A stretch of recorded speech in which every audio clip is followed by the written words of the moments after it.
He may have avoided the politically damaging spectacle of taking part in Modi's victory, but there is little the Bihar Chief Minister can do about the growing saffron challenge at home, where the RSS is on its first recruitment drive in 23 years.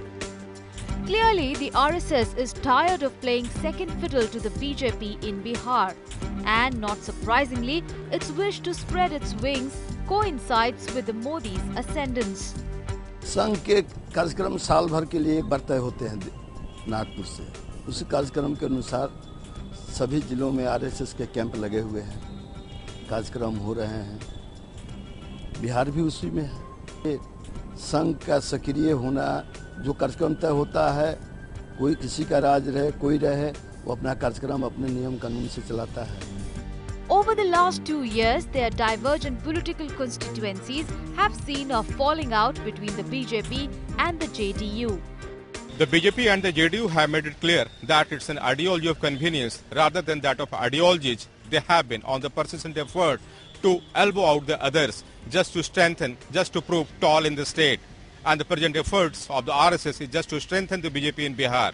And all this are not proving, not showing good sign for the better coalition in the days to come.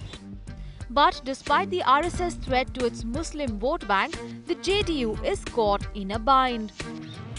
Recently, the JDU held meetings to identify its candidates for all the 40 Lok Sabha seats. The reason? In the face of the saffron spread, it wants to cut out the BJP. जब लालू जी मुख्यमंत्री हुआ करते थे या हम लोगों की सरकार थी या श्रीमती राबड़ी देवी जी की, तो आरएसएस को इतना बड़ा स्पेस नहीं मिला था। तो अब तो उनके साथ सरकार में है नीतीश जी, इसलिए उन्होंने जो है उनको रास्ता सुलभ कर दिया। Over the last 1 year, barring Deputy Chief Minister Sushil Modi, most of the state BJP leaders said they wanted to part with the JDU. Now the RSS plans could well be the final nail in the coffin of this battered alliance. In Patna with Vinayak Sen, Shiv Pujan Jha, News X.